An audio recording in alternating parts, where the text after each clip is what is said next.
నమస్తే, welcome to Raj news special drive. నేను శ్రీకాంత్. దేశంలో వరుస సంచలనాలతో ఎన్నికల విజయాలతో మోత మోగిస్తున్న మోడీ అండ్ కో మరో సంచలన నిర్ణయం దిశగా అడుగు వేస్తోంది. దేశవ్యాప్తంగా తన పాలనకు తిరుగు లేదన్న ఏక అభిప్రాయానికి ప్రధాని మోడీ వచ్చేశారు. దాంట్లో భాగంగా వన్ నేషన్ వన్ ఎలక్షన్ ఎప్పటి నుంచో ఈ పేరు వినిపిస్తోంది. సో ఇప్పుడు ఆచరణలోకి రాబోతోంది అన్నట్టు కనిపిస్తోంది. వన్ నేషన్ వన్ ఎలక్షన్తో ప్రాంతీయ పార్టీల భవిష్యత్ ఏమవుతోందన్న టెన్షన్ ఇటు ప్రాంతీయ పార్టీల్లో ఉంది. మోడీ ఫార్ములాను ప్రాంతీయ పార్టీలు అంగీకరిస్తాయా? తెలుగు రాష్ట్రాల పరిస్థితి ఏమిటి? రేవంత్, చంద్రబాబు మోడీ బాటలో నడుస్తారా? ఇప్పటికే ఒకే దేశం ఒకే ఎన్నికపై తగ్గేదేలే అంటోంది ఎన్డీఏ సర్కార్. గల్లీ నుంచి ఢిల్లీ వరకు, పంచాయతీ నుంచి పార్లమెంట్ వరకు ఒకేసారి ఎన్నికలు రాబోతోందంటుంది. మోడీ షా ద్వయం నిర్ణయం చాలా సంచలనంగా ఉంటుంది. జమిలీ ఎన్నికల కోసం కమల దళం రూట్ మ్యాప్ ఇప్పటికే రెడీ చేస్తోంది. కోవిన్ కమిటీ, లా కమిషన్ సిఫార్సులు కేంద్రానికి బూస్ట్ ఇచ్చాయని చెప్పాలి. ఇక జమిలీ సైరన్ తెలుగు రాష్ట్రాల లీడర్లను వణికిస్తోందా? తెలంగాణ, ఆంధ్రప్రదేశ్లో కలిసి ఎన్నికలు జరుగుతాయా లేదా అనే అంశంపైన చర్చలు నడుస్తున్నాయి. లోక్సభతో పాటు అటు ఆంధ్రప్రదేశ్ అసెంబ్లీ ఎన్నికలు కూడా జరిగాయి. కానీ 2023 నవంబర్లో తెలంగాణ అసెంబ్లీ ఎన్నికలు జరిగాయి. లోక్సభ ఎన్నికలకు 6 నెలల ముందే శాసనసభ సంగ్రామం జరిగింది తెలంగాణలో.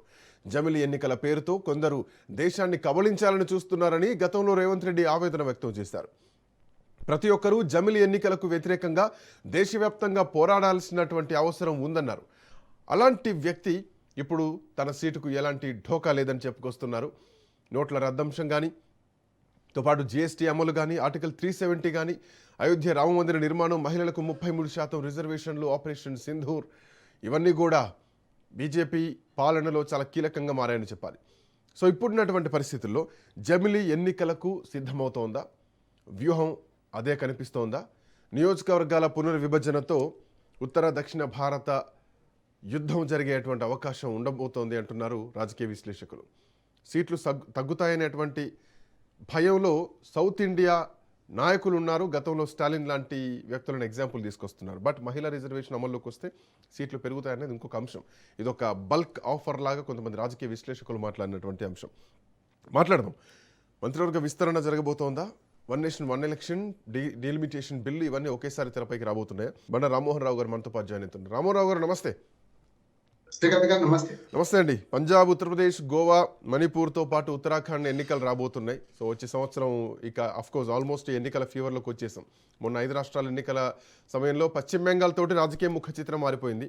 సో అటు ఢిల్లీ తర్వాత పశ్చిమ బెంగాల్ని గెలిచింది. ఇక ఈ మధ్యలో జరుగుతున్నటువంటి చీలికలు, మహారాష్ట్రలో శివసేన, ఉద్ధవ్ ఠాక్రే శివసేన నుంచి ఎంపీలంతా ఉన్న 7 ఎంపీలు కూడా వెళ్ళిపోవడం, అఫ్కోర్స్ ఇంకొకరు పెండింగ్లో ఉన్నారనుకోండి, 6 ఎంపీలు వెళ్ళిపోవడం, ఇంకొకరు కూడా పోతున్నారన్నటువంటి సంకేతాలు రావడంతో పాటు టీఎంసీ కూడా భారీ చీలిక జరిగింది. సో ఇక పార్లమెంట్ సమావేశాలు ఎట్లా ఉండబోతున్నాయి? సో వన్ నేషన్ వన్ ఎలక్షన్కి రంగం సిద్ధమైంది అనుకోవచ్చు. ఎట్లా చూడొచ్చు మీ విశ్లేషణ?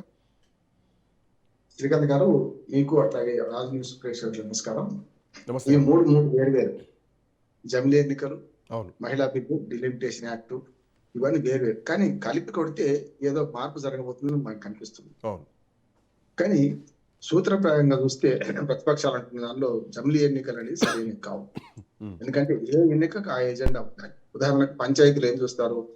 తమకు అందుబాటులో ఉన్న వార్డు మెంబరు, సర్పంచ్ అందుబాటులో ఉంటారో చూస్తారు. అక్కడ పార్టీల ఎన్నికలు లేవు కనుక పార్టీల పరంగా పోరు. నెంబర్ 1. రెండోది, ఎంపీటీసీ, జెడ్పీటీసీ ఎన్నికల్లో పార్టీల ప్రమేయం వస్తుంది. కొంత పార్టీల ప్రమేయం పెరుగుతుంది అక్కడ, జిల్లా పరిషత్కి వచ్చినా మండలానికి వచ్చినా. కానీ ఎమ్మెల్యేలు చూస్తే కూడా ఎమ్మెల్యేల విషయంలో కూడా పార్టీ ఎంత చూస్తారో అభ్యర్థిని కూడా అంతే చూస్తారు. మాకు అందుబాటులో ఉంటాడా ఎమ్మెల్యే లేడా అనే మాట చూస్తారు. అట్లాగే 50% పార్టీ కూడా ఉంటాడు. ఎంపీకి వచ్చే కల్లా అభ్యర్థి కంటే పార్టీ ప్రధాన పాత్ర వహిస్తుంది. ఎందుకని ఎజెండా కూడా రాష్ట్రాల ఎజెండా రాష్ట్రాలకు ఉంటుంది, కేంద్ర ఎజెండా కేంద్రానికి ఉంటుంది, పంచాయతీ ఎజెండా పంచాయతీ ఉంటుంది. అంటే పంచాయతీ నుంచి పార్లమెంట్ దాకా ఒకే స్ట్రెస్ లో ఎన్నికలు జరపడం సాధ్యం కాదంటున్నాను. రామ్నాథ్ కోవింద్ కూడా ఆయనకి ఇచ్చిన ప్రశ్నే తప్పుడు ప్రశ్న తప్పుడు జవాబు ఇచ్చారు. అంటే జమిలీ ఎన్నికలు ఎట్లా వీలవుతాయి అనే దాని మీద ఇచ్చారు ప్రశ్న.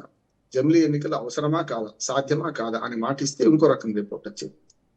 ప్రశ్న తప్పైతే జవాబు తప్పు వస్తుంది. శ్రీకాంత్ గారు, మీ భార్యను మీరు ఇప్పుడు కొడుతున్నారా, మానేశారు? రెండిట్లో ఏదో చెప్పండి. కొడుతున్నా, మానేసా, ఇంకేం చెప్పొద్దు అని అనుకోండి. కొడుతున్నా అంటే తప్పే, మానేసినా అంటే తప్పే. అంటే ప్రశ్న తప్పైతే జవాబు తప్పు వస్తుంది. రామ్నాథ్ కోవింద్ గారికి ఇచ్చిన ప్రశ్న ఏంటంటే, జమిలీ ఎన్నికలు ఎట్లా సాధ్యం చేయొచ్చు అని దాన్ని ఇచ్చారు. కనుక ఆయన ఎట్లా సాధ్యం చేయొచ్చు చెప్పారు, కానీ ఎట్లా సాధ్యం కాదు చెప్పడు కదా. జరిగింది అదే. నేనేమంటున్నానంటే ఇప్పటికీ మన దేశంలో ఇప్పుడు మీరు చెప్పారు, వచ్చే సంవత్సరం 5 రాష్ట్రాలు ఎన్నికలు జరుగుతున్నాయి.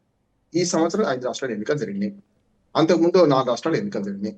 అంతకుముందు 2 రాష్ట్రాలు ఎన్నికలు జరిగినాయి, హర్యానా, మహారాష్ట్ర. చూస్తున్నాం కదా. రేపు మరి 25లో జరిగిన ఎన్నికలు అప్పుడు 28 జనవరి, ఫిబ్రవరిలో మళ్ళీ కర్ణాటక ఎన్నికలు జరగాలి. అంటే 28 రాష్ట్రాలు, 9 కేంద్రపాలిత ప్రాంతాలు ఉన్న దేశంలో ఒకేసారి ఎన్నికలు సాధ్యం కాదండి. ఎన్ని చట్టాలు సవరించినా ఎందుకు సాధ్యం కాదంటే, ప్రభుత్వాలు పడిపోయినప్పుడు ఏం చేయాలి అంటే మళ్ళీ ఉన్న కాలానికి ఎన్నుకుంటారు. ఇప్పుడు ఏమంటున్నారు, ప్రతిసారి కూడా ఎన్నికలు వచ్చిన ప్రతి సంవత్సరం ఎన్నికలు వస్తాయి, అప్పుడు ఇంకా ఎక్కువ వస్తాయి, ఇంకా ఎక్కువసార్లు ఎన్నికలు వస్తాయి. ప్రభుత్వం పడిపోతే మళ్ళీ ఆ 2 ఏళ్లకు 3 ఏళ్లకు కలిపి జరపాలి కదా. అదొక ఎన్నిక అదనంగా అవుతుంది కదా. ఇప్పుడు ఏం చేస్తున్నారు, ప్రభుత్వాలు పడిపోతే మధ్యంతర ఎన్నికలు పెట్టేస్తున్నారు, 5 ఏళ్లకు ఉంటుంది వచ్చే ఎన్నిక కదా. ఇప్పుడున్న పరిస్థితిలో ఏదైనా ప్రభుత్వం పడిపోతే మళ్ళీ వచ్చే ఎన్నిక 5 ఏళ్లకు ఉంటుంది, 2.5 ఏళ్ళు 2 ఏళ్లకు ఉండదు కదా. అట్లా ఈ జమిలీ ఎన్నికలు సాధ్యం కాదు. ఎందుకు సాధ్యం కాదు అంటే, పదవిలో ఉన్న సర్పంచ్నే మనం దించలేము.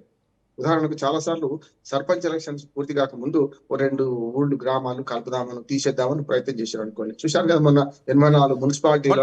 ఇక్కడటువంటి పరిస్థితి అంటే వాస్తవానికి మీరు అన్నట్టు టెక్నికల్ గా చూసుకున్నా, రాజ్యాంగ పరంగా చూసుకున్నా కొన్ని సవరణలు చేస్తే ఈ 1 నేషన్ 1 ఎలక్షన్ జమిలీ ఎన్నికలు సాధ్యమనే చెప్పాలి. బట్ దీనికి సంబంధించినటువంటి పార్లమెంట్లో మెజారిటీ అవసరం. బట్ ఆ మెజారిటీ గతంలో లేకనే డిలిమిటేషన్ బిల్ అనేది వీగిపోయింది for the first time Modi ప్రభుత్వంలో. బట్ ఇప్పుడు దానికి కావాల్సినటువంటి మెజారిటీ కూడా ఆల్మోస్ట్ వచ్చేసినట్టే కనిపిస్తోంది. ఎందుకంటే టీఎంసీ చీలికతోటి, అటు శివసేన చీలికతోటి, ఎన్డీఏ మిత్రపక్షాలకు సంబంధించినటువంటి ఎంపీల మద్దతుతోటి. సో ఇంకా నన్ను అడిగితే పెద్ద ఆప్ నుంచి కూడా ఎంపీలంతా కూడా రావడం జరిగింది. సో ఇట్లాంటి పరిస్థితుల్లో సాధ్యమయ్యేటువంటి పరిణామాలు కనిపిస్తున్నాయి కదా. బిల్లు పాస్ కావడం వేరు, ఆచరణ సాధ్యమా కాదా అని లేదు. బిల్లు పాస్ అవ్వడం, అసలు బిల్లు పాస్ కావాలంటున్నాను నేను. ఒక రకంగా చెప్పాలంటే జమిలీ ఎన్నికలు సాధ్యం ఎందుకు కాదు చెప్తున్నాను కదా. ఇప్పటికే 15 రాష్ట్రాల్లో 3 సంవత్సరాల నుంచి వరుసగా 5 జరుగుతున్నాయి కదా. వచ్చే సంవత్సరం మరో 5 జరుగుతాయి కదా. ఈ 20 రాష్ట్రాల ఎన్నికలే ప్రతి సంవత్సరానికి ఒకసారి జరుగుతున్నప్పుడు, అంటే 5 సంవత్సరాలకు ఒకసారి జరిగే ప్రయత్నంలో గత 4 సంవత్సరాలుగా 5 రాష్ట్రాలు ఆ సంవత్సరం మొత్తంలో మొదటి నుంచి కొస చూస్తే మనం. అటువంటి అప్పుడు ఈ 20 రాష్ట్రాల ఎన్నికలు ఎట్లా కలుపుతారు ఒక దగ్గర? మీరు అన్న రాజ్యాంగ సవరణ చేసినా కష్టం అంటున్నారు. ఎప్పుడైతే అంటే ముఖ్యమంత్రికి ప్రత్యక్ష ఎన్నిక నిర్వహించిన అనుకోండి, అప్పుడు అసెంబ్లీ కాల పరిమితి సమస్య లేదు. ఇప్పుడు అమెరికాలో అదే కదా, అధ్యక్ష ఎన్నికలు జరుగుతాయి అక్కడ. మధ్యంతర ఎన్నికలేమో కాంగ్రెస్ కు హౌస్ ఆఫ్ రిప్రజెంటేటివ్స్. అటువంటి ఇక్కడ ఏంటంటే ఎమ్మెల్యేల బలాల మీద ముఖ్యమంత్రి ఎంపిక, ఎంపీల బలాల మీద ప్రధానమంత్రి ఎంపిక కదా. ఇప్పటికే నేను మొదటి చెప్తున్నాను, కాంగ్రెస్ మన బీజేపీకి 2వ సారి వేస్తారు, 3వ సారి ఏమన్నాడు, అబ్కా బార్ 400 పార్ అన్నారు కదా. మనం మాట్లాడుకున్నాం చాలా సార్లు. అబ్కా బార్ 400 300 ఎక్కువ వస్తే ఎక్కువ అన్న 293 దగ్గర అయిపోయింది మిత్రపక్షాలతో కలుపుకొని. చూసింది కదా. పోయినసారి 303 సీట్లు బీజేపీకి, 2019లో 50 సీట్లు మిత్రపక్షాలకు ఉండే. అవి కలుపుకొని 353 కాస్త 400 చేస్తా అని వాళ్ళు కలగన్నారు. నేను అన్నాను, శిఖరాగ్రానికి చేరుకున్న తర్వాత మళ్ళీ కింద పడ్డే ఉంటది, ఎవరెస్ట్ శిఖరం ఎక్కేసారు బీజేపీ, అంతకంటే పక్కన లోయనే ఉంటది అన్నాను. అదే జరిగింది. ఇప్పుడు కూడా ఏమంటున్నారంటే ఈ జమిలీ ఎన్నికల ప్రయత్నం చేస్తే మరొకసారి ఇట్లా ఉంటుంది. మరి ఏది ఆచరణ సాధ్యం కాదంటున్నాడు. ఇన్ని చట్టాలు మార్చినా ఏం చేసినా భారత రాజ్యాంగం ప్రకారం ఒకవేళ మధ్యంతర ఎన్నికలు వస్తే మళ్ళీ ఆ 2 ఏళ్ల ఎన్నిక జరిగితే ఇప్పుడు ఉన్న ఖర్చు అంతకంటే ఇప్పటికి కూడా అవుతుంది. ఇంకోటి ఎలక్షన్ ఖర్చు అనేది అసలు పీనట్స్ తో సమానం శ్రీకాంత్. ఎందుకంటే 50 లక్షల కోట్ల బడ్జెట్ మనది కదా. మహా అయితే ఒక మొత్తం ఎన్నికలు 1,00,000 కోట్లు ఖర్చు. ప్రతి సంవత్సరం 55,000 కోట్ల కన్నా ఖర్చు కాదు, అన్ని కలిపి చెప్తున్నానే 1,00,000 కోట్లు ఖర్చు. అంటే 5 ఏళ్లలో 1,00,000 కోట్లు ఎన్నికల కోసం ఖర్చు పెట్టలేవు. పెద్ద ప్రజాస్వామ్య దేశం కదా మనది, అతి పెద్ద ప్రజాస్వామ్య దేశం కదా. 1,00,000 కోట్లు 5 ఏళ్లలో ఖర్చు పెట్టలేమా? సమస్య అక్కడ లేదు. వీళ్ళు ఏమనుకుంటున్నారంటే ఎజెండాలను కలుపుతాం అనుకుంటున్నారు. ఉదాహరణకు కేసీఆర్ గారు 2018లో అందుకనే తెలివిగా ఎన్నికలు ముందు అసలు ఎన్నికలు జరుపుకున్నారు. ఆయనకు అర్థమైంది అప్పుడే. 2014 పరిస్థితి ఉద్యమ కాలంలో 63 సీట్లు వచ్చినాయి. 2018, 19 కనుక మోడీ గారితో పోటీపడి 2 ఎన్నికలు ఒకేసారి వస్తే, జమిలీ ఎన్నికలు వస్తే నేను గ్యారెంటీ ఓడిపోతా అని 2018లోనే 19లో జరగాల్సిన ఎన్నికలు ముందు జరపడం వల్ల రాష్ట్ర ఎజెండా పనికొచ్చింది అక్కడ. అందుకనే ఇప్పుడు మోడీ మానియా జరుగుతున్న క్రమంలో ప్రతిపక్షాలను వ్యతిరేకించాల్సిన అవసరం ఏంటంటే, మోడీ వర్సెస్ కాంగ్రెస్ ఉన్న చోట కాంగ్రెస్ ఓడిపోతుంది, మోడీ వర్సెస్ ప్రాంతీయ పార్టీలు ఉన్న చోట కాంగ్రెస్ వాళ్ళ ప్రాంతీయ పార్టీ ఓడిపోతున్నాయి. అందుకని అతి తెలివిగా కేసీఆర్ గారు పావులు కలిపి 2వ సారి గెలవగలిగింది. ప్రాంతీయ పార్టీలు బలంగా ఉన్న చోట కూడా గతంలో లోక్సభ ఎన్నికలు, శాసనసభ ఎన్నికలు కూడా జరిగాయి. ఈవెన్ తమిళనాడులో కానీ, అటు పశ్చిమ బెంగాల్లో కానీ ఈవెన్ వైఎస్ఆర్సీపీ 2024లో జరిగినటువంటి ఏపీ ఆంధ్రప్రదేశ్లో కానీ సో ఎన్నికలు జరిగాయి. సో అట్లాంటి ప్రాంతీయ పార్టీలు బలంగా ఉన్న చోట పెద్దగా ఎఫెక్ట్ పడేటువంటి అవకాశం లేదు కదా. సో ఎందుకు ప్రాంతీయ పార్టీల పరిస్థితి ఆందోళనకరంగా కనిపిస్తోంది అనుకోవాలి ఇక్కడ? చెప్తా, మంచి ప్రశ్న అసలు. ఇప్పుడు తమిళనాడులో డిఎంకే అన్నా డిఎంకే తప్ప బీజేపీకి ఏం లేదు అక్కడ కదా. అవును, అవును. అప్పటి ఒక సీటు కూడా ఢిల్లీ కేరళలో ఒకటి వచ్చింది కానీ బీజేపీకి ఇక్కడ తెలియదు కదా. అటువంటిప్పుడు ఆ రెండు పార్టీలు కొట్లాడుతున్న కాలంలో బీజేపీ కానీ కాంగ్రెస్ కూడా స్టేట్స్ లేవు కదా. ఉమ్, మీరు బీజేపీ పక్కన పెట్టండి, కాంగ్రెస్ కూడా 5 సీట్లే కదా మొన్న వచ్చినాయి, మొన్న విజయ్ గెలిచినప్పుడు కూడా అవును. కదా. కానీ తమిళనాడు లెక్కలు తీసుకోవాలి. ఆంధ్రప్రదేశ్ లో కూడా 2 ప్రాంతీయ పార్టీలు కొట్లాడుకుంటున్నాయి. 3వ ప్రాంతీయ పార్టీ ఓ రకంగా చెప్పాలంటే జనసేన కూడా ప్రాంతీయ పార్టీ. జనసేన తెలుగుదేశం ఒకవైపు ఉంటే బీజేపీ వాళ్ళ పక్షం చేరింది కనుక బీజేపీ వాళ్ళ పక్షాన్ని చేరినప్పుడు మాత్రమే 8, 7, 5 వస్తున్నాయి. వాళ్ళు గతంలో 2014 5 సీట్లు వచ్చినాయి.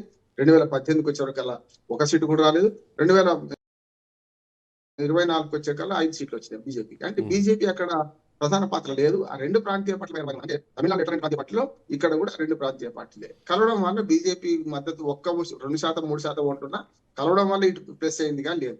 బీజేపీ వర్సెస్ డైరెక్ట్ గా ప్రాంతీయ పార్టీ ఉంటే ఉదాహరణకు మనకు పశ్చిమ బెంగాల్ చూసింది కదా మనం, బీజేపీ వర్సెస్ టీఎంసీ, ఇంకోటి ఏం లేదు. బీజేపీ వర్సెస్ ఢిల్లీలో ఆమ్ ఆద్మీ పార్టీ కదా, అట్లా బీజేపీ వర్సెస్ ఉన్న దగ్గర జరుగుతుంది. అదే పంజాబ్ లో ఎందుకు ఉండేది మరి బీజేపీ అంటే పంజాబ్ లో అకాలీదళ్ ఉన్నది, అట్లాగే ఆమ్ ఆద్మీ పార్టీ ఉన్నది, కాంగ్రెస్ పార్టీ తన ప్రధాన శత్రువు. హర్యానా కూడా అంతే, హర్యానా బీజేపీ వర్సెస్ కాంగ్రెస్ అక్కడ. ఆమ్ ఆద్మీ పార్టీ ప్రాంతీయ పార్టీ అక్కడ ఉనికి లేకుండే, ప్రాంతీయ పార్టీని కలుపుకోవాల్సి ఉండే వాళ్ళు. ఏది ఆమ్ ఆద్మీ పార్టీని. ఇప్పుడు ఇదే జరిగితే జాతీయ పార్టీల కూటమిలోకి అన్ని రాష్ట్రాలకు సంబంధించినటువంటి పార్టీలు ప్రాంతీయ పార్టీలు పోయేటువంటి అవకాశం ఉండొచ్చు కదా. మెల్లమెల్లగా మర్రి చెట్టు కింద ఎలాంటి చెట్టు ఉండదని ఉదాహరణ చూసుకుంటే మీరు ప్రాంతీయ పార్టీలను మెల్లమెల్లగా సాఫ్ చేసుకుంటూ వస్తుంది బీజేపీ. ఫస్ట్ టీఎంసీ ఇచ్చేసింది. అంతకు ముందు మనకు ఒరిస్సాలో మంచి ఉదాహరణ, ఒరిస్సాలో జనతా మనం చాలా ముఖ్యమంత్రి. బీజేపీ అన్ని విషయాల్లో మద్దతు ఇచ్చాడు. ఏమైంది చూసారు కదా. అంతేందుకు రహస్య స్నేహితుడుగా ఉన్న వైసీపీ బీజేపీ రహస్య స్నేహితుడు కదా. ఇప్పుడు వైసీపీకి ఎన్ని వచ్చినాయి? 11 సీట్లు వచ్చినాయి కదా, అంతే కదా. అంటే మెల్లమెల్ల మహారాష్ట్రను కూడా ఎగ్జాంపుల్ తీసుకోవచ్చు ఇక్కడ. టీఆర్ఎస్ నుండి వీక్ చేసింది బీజేపీ కదా. అంటే ప్రాంతీయ పార్టీలను మెల్లమెల్ల. ఇంకొక మాట ఏంటంటే ఏ కూటమిలో లేని ప్రాంతీయ పార్టీలను ఈ జాతీయ పార్టీలు హరిస్తున్నాయి. నిజమంటే ఏ కూటమిలో లేకుండా నవీన్ పట్నాయక్ వ్యవహరిస్తే నవీన్ పట్నాయక్ చాప్టర్ క్లోజ్ అయిపోయింది. అలాగే ఏ కూటమిలో లేకుండా నేను ఉంటానంటే జగన్మోహన్ రెడ్డి పని అయిపోయింది. ఏ కూటమిలో లేకుండా నేను ఉంటానంటే మనకు ఇక్కడ ఇది కేసీఆర్ పని అయిపోయింది. చూసాను కదా మనం. 40 వచ్చుడు రాష్ట్రంలో వేరు, కేంద్రంలో అయితే 1 సీటు రాలే కదా ఎంపీగా. అందుకని అడ్డి చెట్టు కింద ఏది ఉండదు అన్నట్టు కాంగ్రెస్ పార్టీ కకావికల అయిపోతుంది. చూస్తున్నాం కదా, 99 మంది ఎంపీలు ఉన్నా కూడా దాని మిత్రపక్షాలన్నింటినీ వీక్ చేసుకుంటూ వస్తుంది కదా, మెల్లమెల్లగా బీజేపీ వీకేస్తుంది కదా. కనుక బీజేపీ ఆలోచన రేపు పొద్దున ఒకే దేశం ఒకే ఎన్నిక, అది సాధ్యం కాదు అంటున్నాను. ఎందుకు కాదంటే 20 రాష్ట్రాల్లో ప్రతి సంవత్సరం 5 రాష్ట్రాలు ఎన్నికలు జరుగుతున్నాయి. బట్ సాధ్యం కాదు అని అంటున్నారు సార్. మరి బీజేపీ వ్యూహం ఏమై ఉండొచ్చు? ఎందుకంటే వాళ్ళ వ్యూహాలు చూస్తే కనుక సాధ్యం అయ్యేటువంటి దిశగానే అడుగులు పడుతున్నాయి. రేపు పొద్దున కేబినెట్ విస్తరణ కూడా జరగబోతోంది. గతంలో 2.0లో చాలా మందితో రాజీనామాలు చేయించారు. ఆల్మోస్ట్ ఒక 12 మంది వరకు రాజీనామా చేశారు. కొత్త వాళ్ళకు 20 పైగా కొత్త వాళ్ళకి ఇచ్చారు. ఈసారి కూడా ఆల్మోస్ట్ 50 మంది వరకు కూడా కొత్త వాళ్ళకి అవకాశం ఇచ్చేటువంటి అవకాశం. మోరోవర్ జెన్జీ ఎఫెక్ట్ పడుతోంది. యువతకి ఈసారి ప్రాతినిధ్యం ఇచ్చేలా కనిపిస్తుంది, మహిళలకు ప్రాతినిధ్యం ఇచ్చేలా కనిపిస్తుంది. 1 నేషన్ 1 ఎలక్షన్ ఒకటితో పాటు డిలిమిటేషన్ బిల్. సో వీటి దిశగానే ప్రభుత్వం అడుగులు వేస్తున్న కనిపిస్తోంది కదా. ఇది వేరే, అది వేరు. మంత్రివర్గ విస్తరణ పార్టీ అంతర్గతంగా మనగా చెప్పాలంటే అందులో కూడా ఇప్పటికే బీసీలకు ఎంబీసీలకు మంచి పెద్ద ప్రాతినిధ్యం ఇచ్చారు. కానీ ఈ మంత్రివర్గంలో ఇంకా 9 మందికి అవకాశం ఉన్నది. యాక్చువల్గా 81 మంది మంత్రులు, 72 మంది ప్రధానమంత్రితో కలిసి 72 ఉన్నారు. ఇది వేరే అంశం. జమిలీ ఎన్నికలు కానీ ఎన్ఆర్సీ కానీ అట్లా అనుకుంటే బీజేపీ ఎన్ని హామీలు ఇచ్చింది. ఎన్ఆర్సీ చేస్తాను కదా, కామన్ సివిల్ కూడా తెస్తాను, యూనిఫామ్ సివిల్ కూడా తెస్తాను కదా, యూనిఫామ్ సివిల్ కూడా. ఈ 2 అయితే హామీలు మిగిలిపోయినాయి కదా, చేయలేకపోయింది కదా. ఎప్పుడు చేసేదండి ఇవన్నీ చేయదలుచుకుంటే అంటే జమిలీ ఎన్నికలతో వస్తున్నారంటే 2019 నుంచి 24 వరకు అప్రతిహతమైన మెజార్టీ ఉన్నాయి. 353 సీట్లు ఉన్నాయి. ఇంకొక 9 సీట్లు తక్కువ. ఏది కూటమి ప్రభుత్వానికి 300, ఎన్డీఏ కూటమిలో 353 ఉండేది. జగన్మోహన్ రెడ్డి అప్పుడు అనుకూలంగానే ఉన్నాడు కదా, కేసీఆర్ గారు అనుకూలంగానే ఉన్నారు కదా. అప్పుడైతే ఏది 2019 నుంచి 23 లోపల చెప్పేది. అటువంటి అప్పుడు ఈజీగా ఏ బిల్ అయినా 2/3 మెజార్టీతో పాస్ అయ్యేది. అప్పుడే టీడీపీ వ్యతిరేకం ఉండే అన్నాడు కదా. వైసీపీ కనుక 22 మంది ఎంపీలు ఉన్నారు అప్పుడు వైసీపీ 2019 నుంచి 23 దాకా. అందుకని సమయం సందర్భం చూసి బిల్లులు పెట్టకపోతే మొన్నట్లాగా రాగమవుతారు. ఇప్పుడు ఒకటి మంత్రివర్గ విస్తరణలో మాత్రం ఇప్పటికి ముస్లింలకు ప్రాతినిధ్యం లేదు మంత్రివర్గంలో. క్రిస్టియన్లకు లేదు. క్రిస్టియన్లు కురియన్ ఉండేవాడు రాజీనామా చేశాడు. రాజీనామా చేస్తూ మొన్న చేసినట్టున్నాడు. అందుకని చూసుకుంటే ఆయన పదవి కాలం కూడా అయిపోయింది. రాజ్యసభ పదవి కాలం అయిపోతుంది. కనుక అట్లా చూసుకుంటే ముస్లింలకు, క్రిస్టియన్లకు, మైనారిటీలకు అవకాశం లేదు ఇప్పుడైతే ఏది మంత్రివర్గంలో. ఎంపీసీలకు మంచి పెద్దపీట వేశారు. అట్లాగే 72 మంది మన మంత్రులలో సమర్థులు ఉన్నారు, అసమర్థులు ఉన్నారు, కాదంటలేదు. మోడీ ముందు ఎవడు సమర్థంగా ఏం చేసినా కూడా కొందరు మాత్రమే వెలుగుతారు. మిగతా వాళ్ళందరూ కూడా అసలు మంత్రుడు అనే పేరు కూడా జ్ఞాపకం ఉండేది. 72 సార్ మంది ఇప్పటికే మంత్రులు అంటే ఈ ఎవరికైనా బిల్లుకు సంబంధించి ఇప్పటికే జేపీసీ కూడా పంపడం జరిగింది. అంటే ఆ గతంలో కంటే కూడా మెజారిటీ చూసుకుంటే ఈసారి బలంగా ఉంది. బట్ ప్రతిపక్షం ఈసారి అంత బలంగా ఉంది. ఎందుకంటే ఆఫ్టర్ పశ్చిమ బెంగాల్ ఎన్నికలు కానీ 5 రాష్ట్రాల ఎన్నికల తర్వాత బీజేపీ బలం పెరిగింది స్పష్టంగా కనిపిస్తోంది. గతంలో లాగా ప్రతిపక్షం బలంగా ఉండే ఛాన్స్ కనిపిస్తోందా ఈ బిల్లు ఆపడానికి? ఆపడానికి ప్రతిపక్షం బలంగా లేకపోవచ్చు. కానీ ఇప్పుడు నా ఉద్దేశం ఏంటంటే మహిళా బిల్లు మన మహిళా రిజర్వేషన్ 2029లో టార్గెట్ అంతా ఫస్ట్ జమిలీ ఎన్నికల కంటే నాకు తెలిసి అయితే రాష్ట్ర కేంద్ర ప్రభుత్వం ఏమనుకుంటుందంటే రేపు 2029లో మనకు ఏదైతే కొన్ని జమిలీ ఎన్నికలు తప్ప ఉదాహరణకు తెలంగాణకు కలపవచ్చు. ఎందుకంటే తెలంగాణ 2028 డిసెంబర్ 11 దాకా 7 దాకా టైం ఉంది. ఎందుకంటే ప్రమాణ స్వీకారం 7వ దినం చేసింది. కానీ మొట్టమొదటి సమావేశం జరిగింది కదా అసెంబ్లీ సమావేశం, అప్పటి దాకా ఉంటుంది, డిసెంబర్ దాకా ఉంటుంది. దాన్ని పార్లమెంట్ ఎన్నికలతో కలపదలుచుకుంటే ఏం చేయొచ్చు? పార్లమెంట్ ఎన్నికలు 6 నెలల్లో ముందు ఎప్పుడైనా సరిపోవచ్చు కదా. అది జనవరికి మార్చింది అనుకోండి, అప్పుడు ఆంధ్రప్రదేశ్ అసెంబ్లీ, తెలంగాణ అసెంబ్లీ, ఇంకొక 2-3 అసెంబ్లీలు కలిపి అప్పుడు జమిలీ ఎన్నికలు ఆ రాష్ట్రాలకు వచ్చే అవకాశం ఉంది అంటున్నాను నేను. అట్లా చేయొచ్చు. కానీ మొత్తం 20 రాష్ట్రాల ఎన్నికలు ఒకేసారి జరిపే పరిస్థితి ఉండదు. కానీ మహిళా బిల్లు పాస్ చేసుకొని డిలిమిటేషన్ కనుక తొందర పెడితే డిలిమిటేషన్ మాత్రం సానుకూలంగా ఉన్నది. ఇప్పుడు తప్పనిసరి మన టిఎంసీ వాళ్ళు మద్దతిస్తారు. వేరే పార్టీలు చేరినా కూడా మనకు మన ఈ రకంగా మనకు ఆమ్ ఆద్మీ పార్టీ మద్దతు ఇస్తుంది. ఇప్పటికీ 7 రాజ్యసభ సభ్యులు పోయింది. అయినా సరే రాజ్యసభలో ఇంకా తక్కువనే ఉన్నట్టు మెజార్టీ. లోక్సభలో కూడా పరోక్షంగా మద్దతు ఇచ్చినా ఇంకా 15-20 సీట్లు 362 సీట్లు కావాలి. ఏది మొత్తం 2/3 మెజార్టీ కావాలంటే. ఒకవేళ డిఎంకే బహిష్కరించింది అనుకోండి, ఏది ఇటు అటు వేయకుండా, అప్పుడు కొంచెం సీట్లు తక్కువ 350 సరిపోతాయి అనుకోండి. అంటే 2/3 కదా. వాళ్ళకి 17 మంది ఎంపీలు ఉన్నారు మన డిఎంకే. ఆ 17 మంది ఎంపీలలో చాలా వరకు మొత్తం 17 మంది పోయినా కూడా కేవలం ఒక 10 సీట్లు తక్కువనే నష్టం లేదు. అంటే 262 బదులు 362 మంది 350 సరిపోతుంది. బట్ సార్ అన్ని రాష్ట్రాలు ఇప్పటికే మెంటల్ గా ప్రిపేర్ అయి ఉన్నాయి. గతంలో వ్యతిరేకించినటువంటి రేవంత్ రెడ్డి సైతం జమిలీ ఎన్నికలు వస్తున్న 2029 వరకు నేనే సీఎంను, ఇంకా తర్వాత 10 ఏళ్ళు కూడా నేనే సీఎం అని చెప్పేసి మాట్లాడుతున్నారు. సో ముఖ్యమంత్రులు అంతా ప్రిపేర్డ్ గా ఉన్నారు కదా, ప్రాంతీయ పార్టీలు కూడా ప్రిపేర్డ్ గా ఉన్నట్టు కనిపిస్తోంది కదా.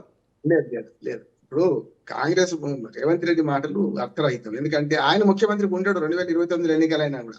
2028 అందుకని కామన్ సెన్స్ లేకుండా మాట్లాడుతున్నాడు. 2028 డిసెంబర్ 11 నాటికి పదవిగా మన అసెంబ్లీ రద్దు అవుతుంది. అసెంబ్లీ రద్దు ముఖ్యమంత్రి ఆయన ఉంటాడు, రాష్ట్రపతి పాలన వస్తుంది కాదు. అంటే మామూలు కామన్ సెన్స్ ఉంటే ఇప్పుడు రాష్ట్రపతి పాలన వస్తే కనుక అసెంబ్లీ అయితే పొడిగించారు కదా, అసెంబ్లీని పొడిగించారు కదా. కనుక ఆటోమేటిక్ రాష్ట్రపతి పాలన పెడతారు. జూన్ దాకా గుంజుకుపోతారు. గట్టిగా మాట్లాడితే రేవంత్ రెడ్డి అవశేషాలు లేకుండా రేవంత్ రెడ్డి ఏమైనా చేసి ఉంటే కూడా అవి మర్చిపోవడానికి చేసి ఇంకో 7 నెలలు గమనించి మళ్ళీ మేలో ఎలక్షన్ పెడతారు. అప్పుడు ఏమైతే చూసింది కదా, ఒక 5 నెలలు పోతుంది కదా అవతలకి. అందుకని రేవంత్ రెడ్డి గారు 2029 దాకా ముఖ్యమంత్రి ఉంటాడు, 2028 ఉంటాడు.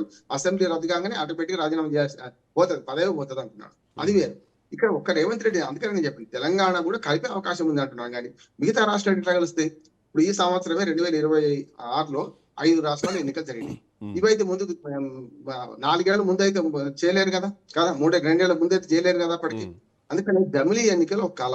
ఆ కళను వాళ్ళు సాకారం చేసుకునే కష్టం అంటున్నారు. కాకపోతే ఒకటి డిలిమిటేషన్ చేస్తారు, మహిళా రిజర్వేషన్ వేస్తారు, 824 సీట్లకు పార్లమెంట్ సీట్ పెడితే అది ఖాయం అంటున్నారు, గ్యారంటీ అవుతుంది. ఎందుకంటే మీరు చెప్పిన కాంబినేషన్ అని కలిస్తే ఇది చేస్తారు. 2 పెద్ద సవాళ్ళు వాళ్ళ ముందట ఏమున్నాయంటే, ఇప్పుడు ఎస్ఆర్సి అంటే మన ఎన్ఆర్సి నేషనల్ రిజిస్టర్ ఏదైతుందో, మన నేషనల్ పీపుల్ రిజిస్టర్ ఉందో అది కష్టం, ఇప్పుడు చేయలేరు. సార్ బీజేపీకి ఇప్పుడు ముందున్నటువంటి సవాళ్ళు ఏంటి? ఈ బిల్లు ఖచ్చితంగా పాస్ చేయించాలన్నటువంటి లక్ష్యంతో ఉంది, అవునన్నా కాదన్నా. గతంలో అబ్కీ బార్ 400 పార్ అన్నారు, 400 రాలేదు. సో అప్పుడు వాస్తవానికి బొక్కబోర్ల పడిపోయారు. ఎన్డీఏ మిత్రపక్షాలతోటే ప్రభుత్వాన్ని ముందు నడిపిస్తున్నారు. ఇప్పుడు వాళ్ళకి కావాల్సినటువంటి సంఖ్యాబలం ఉంది. సో ఈసారి పార్లమెంట్ సమావేశాలు కొంచెం ఇంట్రెస్టింగ్గా ఉంటాయని చెప్పాలి గతంతో పోలిస్తే. సో ఇప్పుడు బీజేపీ ముందున్నటువంటి ఆప్షన్స్ ఏంటి?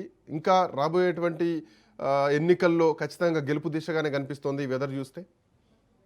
ఇప్పుడైతే బీజేపీకి ఫస్ట్ టార్గెట్ మహిళా బిల్లు ఆల్రెడీ పాస్ అయింది. అవును. దాన్ని 2029లో ఆ రిజర్వేషన్ అమలు కావడానికి చేయడం. అంటే పాత యాక్ట్ లో 2034 అన్నారు కనుక 2029కి ముందు జరుపుతారు. రెండోది ఏంటంటే ఈ జనాభా లెక్కలు మార్చి 1 2027కి వస్తాయి. వచ్చిన తర్వాత ఇప్పుడు అదే అండి. అసలు ఓ రకంగా చెప్పాలంటే రిజర్వేషన్‌లను మొన్న డీలిమిటేషన్ వ్యతిరేకించిన పార్టీలు దక్షిణాదికి అన్యాయం చేసిర్రు అంటున్నాను. ఏవైతే పార్టీలు చేసినాయో. ఎందుకు అన్యాయం చేసిర్రంటే 2027 జనాభా లెక్క వచ్చిన తర్వాత ఉత్తరప్రదేశ్ జనాభా 30,00,00,000 చేరుకుంటది. అవును. రేపు పొద్దున రేవంత్ రెడ్డి గారు కానీ ఇతర వీళ్ళు ఆ రేషియో అదే ఉంటది కదా! ఇప్పుడు దక్షిణ భారతదేశానికి 132 సీట్లు ఉన్నాయి ఇప్పుడు. 132 కాస్త 60, 60 65, 65, 130 కదా! 66 సీట్లు పెరుగుతాయి. అంతే కదా! అవును. కొత్తగా. మరి అటువంటిప్పుడు 20 ఉన్నది 40 అయితది. 20 ఉన్నది 30 అయితది కేరళ. 80 ఉన్నది 120 అయితది. అంటే ఏం తేడా? గదే కదా తేడా. పెద్ద అవును. తేడా ఏం లేదు కదా! ఒకవేళ ఈ ఉత్తర భారతీయులు గనుక రేపు పొద్దున ఉత్తరప్రదేశ్ వాళ్ళే మేము 30,00,00,000 మంది ఉన్నాం. మాకు ఒకే ఓటు, ఒక విలువ అన్నాడు కదా అంబేద్కరు. మా జనాభా ప్రకారం మాకు పెంచమని వాళ్ళు గొడవ పెడితే కోర్టుకు పోతే వాళ్ళకి జరుగుతది. వీళ్ళకి జల్లదు. అవును. రేవంత్ రెడ్డి అవును. వాళ్ళని జల్లదు అక్కడ. హ్మ్. కదా! అవును. ఇప్పుడు ఆర్థికాభివృద్ధి అనుకుంటే హైదరాబాద్‌లో మొత్తం ఇంకా 20 సీట్లు హైదరాబాద్‌కి పెరుగుతాయి. మరి అవును. మనకు హైదరాబాద్‌లో 3 సీట్లు పోతాయి. అది పోనా కూడా మరి? వర్కౌట్ కదా. అవును. అట్లయితే ఆదిలాబాద్‌లో తగ్గుతాయి, హైదరాబాద్‌లో పెరుగుతాయి. పెరుగుతాయి. మనకు అవును. కరెక్ట్ అయిద్దా? ఆర్థిక అభివృద్ధిని చూసి ఎట్లా ఇవ్వాలి ఎలా ఉంటుంది? పాయింట్. కానీ రాజ్యసభలో చేయొచ్చు. రాజ్యసభలో మన రాష్ట్రాల సమాహారం. అందుకనే ఇప్పుడు ఈ మొత్తం డెలిమిటేషన్ కన్నా ముందు సీట్ల పెంపు అనేది హ్మ్. ఒక్క అతన్ని లోక్‌సభనే చేస్తారా? మన రాజ్యసభ చేస్తారా? అనేది ప్రశ్న. అవును. రాజ్యసభలో ఇది ఒక సీట్ తెప్పించి రాష్ట్రాలు ఇయ్యొచ్చు. రాష్ట్రాల సమాహారంగా. అప్పుడు కూడా అదే జనాభా లెక్కల ప్రకారం ఉంటే అయినా సరే రాష్ట్రాల సమాహారం గనక అయ్యా రాష్ట్రాలకు న్యాయం చేయాలని ఇవ్వచ్చు. కానీ లోక్‌సభలో అయితే ఒకవేళ 2027 జనాభా లెక్కలు గనుక తేలిన తర్వాత ఉత్తరప్రదేశ్ వాళ్ళు రేపు కోర్టుకు పోతారు. మాకు 30,00,00,000 జనాభా ఉంది. మా 30,00,00,000 సరిపడా 80 సీట్లు 160 కావాలని పోతారు. అప్పుడు వీళ్ళేం చేయలేరు కదా అంటున్నాను. అవును. మొన్న వీళ్ళు వ్యతిరేకించి తప్పు చేసిండ్రు. అందుకని రైట్. ఇప్పుడు కేంద్ర ప్రభుత్వం కొంచెం వెసులుబాటు తీసుకొని 2027 మార్చి లోపట్నే ఇప్పుడు రేపొద్దున వర్షాకాలం బిల్లులు ప్రవేశపెడితే వీళ్ళందరూ వీళ్ళు వ్యతిరేకించే వాళ్ళు వ్యతిరేకిస్తారు. 99 సీట్లు కాంగ్రెస్ అయితే వ్యతిరేకిస్తది. మిగతా వాళ్ళని చూసుకుంటే స్టాలిన్ గాని, మనకు మమతా బెనర్జీ పోయిన వాళ్ళు గాని, వైసీపీ ఎట్లాగో గ్యారంటీ మళ్ళా మద్దతు అంటే 4 సీట్లు ఉన్న వాళ్ళకి వాళ్ళు మద్దతు ఇస్తారు ఎట్లాగో. రైట్ ఇట్లా సార్. చూసుకుంటే కూడా ఇంకా కొన్ని సీట్లు తక్కువనే ఉన్నాయి. నేను ఒక్క మాట జమిలీ ఎన్నికలు సాధ్యం కాదు. ప్రస్తుతం కాదు సాధ్యమే కాదు.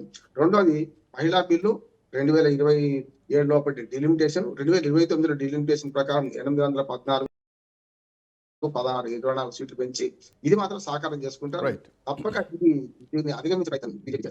Right. Thank you sir. Thanks for joining. So one nation one election అంత సాధ్యమేనా? రాజ్యాంగ సవరణలతోటి టెక్నికల్‌గా, సాంకేతిక పరంగా సాధ్యమైనా గానీ ఆచరణలో అంత సాధ్యం అన్నటువంటి ప్రశ్న కనిపిస్తోంది. ఒకవేళ ఏదైనా ఒక రాష్ట్రంలో ప్రభుత్వం మధ్యలోనే పడిపోతే ఆ తర్వాత పరిణామాలు అంటే ఒకే చక్రంలోకి అన్ని రాష్ట్రాలను తీసుకురావడం చాలా క్లిష్టమైనటువంటి అంశం. సో ఇప్పుడున్నటువంటి పరిస్థితుల్లో ఇప్పుడున్నటువంటి జనాభాకు అంత సాధ్యమయ్యేటువంటి అంశం అన్నటువంటి ప్రశ్న కనిపిస్తోంది. బట్ ఏదేమైనా కానీ ఈసారి వర్షాకాల సమావేశాలు మిడ్ ఆఫ్ జూలైలో జరగబోయేటువంటి పార్లమెంట్ సమావేశాలు కొంత ఇంట్రెస్టింగ్గా ఉంటాయి. ఎందుకంటే డీలిమిటేషన్ బిల్లును ఈసారి తీసుకురావడానికి ప్రభుత్వానికి కావాల్సినటువంటి పూర్తి మద్దతు కూడా దొరికే అవకాశం ఉంది. ఎందుకంటే అటు పశ్చిమ బెంగాల్ ఎన్నికలు గెలిచిన తర్వాత ఈవెన్ తమిళనాడులో కూడా డిఎంకే నుంచి కూడా మద్దతు వచ్చేటువంటి అవకాశం కనిపిస్తోంది. ఇటు వైసీపీ మద్దతు ఉంది, అటు అఫ్కోర్స్ కూటమి ప్రభుత్వాలు ఉన్నాయి కాబట్టి సో అటు ఆమ్ ఆద్మీ పార్టీ చీలికి కానీ అండ్ రాబోయేటువంటి పంజాబ్ ఎలక్షన్స్ కానీ అన్నీ చూసుకుంటే కనుక బీజేపీ కొంత బలం పెరిగినా కానీ ఎంతవరకు ఇది కలిసి వస్తుంది, ఎంతవరకు సాధ్యమవుతుంది వన్ నేషన్ వన్ ఎలక్షన్ అన్న ప్రశ్న మాత్రం కనిపిస్తుంది.